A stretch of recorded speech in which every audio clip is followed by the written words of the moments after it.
In this problem, we are looking at a thin-walled cylindrical pressure vessel, and we are trying to figure out what the strain in the x direction might be. Well, we've defined two axes in this problem. The x-axis is on the surface of the cylindrical pressure vessel in the thin wall, and that is going to be circumferential around the circle, if you will, that's been extruded in a cylinder, and that is what we call the hoop direction. So this is going to be looking at a hoop strain.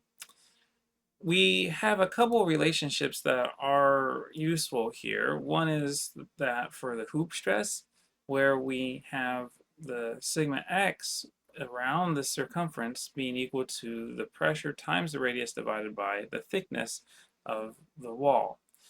And the longitudinal axial stress, which would be in the y direction, that one is going to be just half of whatever sigma x is. Now, once again, we're interested in figuring out what the strain in the x direction might be, so that is the epsilon x. Now, we might be tempted to go ahead and use Hooke's law for uniaxial loading on a bar. After all, if you only have one principal stress or one normal stress in one direction, it being uniaxial, this equation with Hooke's law is perfectly reasonable.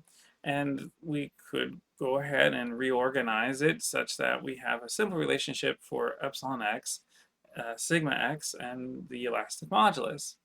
Nonetheless, we need to account for the Poisson's ratio and also the idea or the principle. That's maybe a double entendre that we'll get to later, but the principal uh, stress in the other direction, sigma y.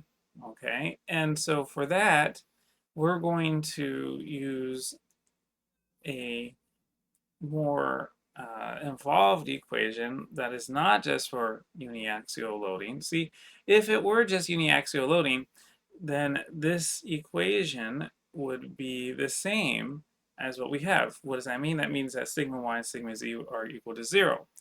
But we know that sigma y is not equal to 0. It's going to be half of whatever sigma x is.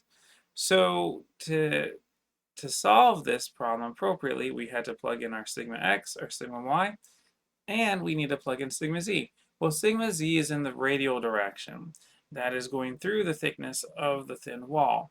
And as we've discussed previously, that value is equal to 0. So when we perform the appropriate substitutions, we get that the strain in the x direction is equal to 1 over e times this quantity, pr over t minus nu times quantity pr over 2t, and the sigma z is just equal to 0.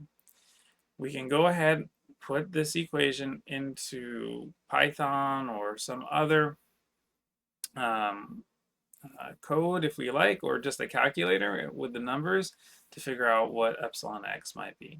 Thank you, and I hope you found this video helpful.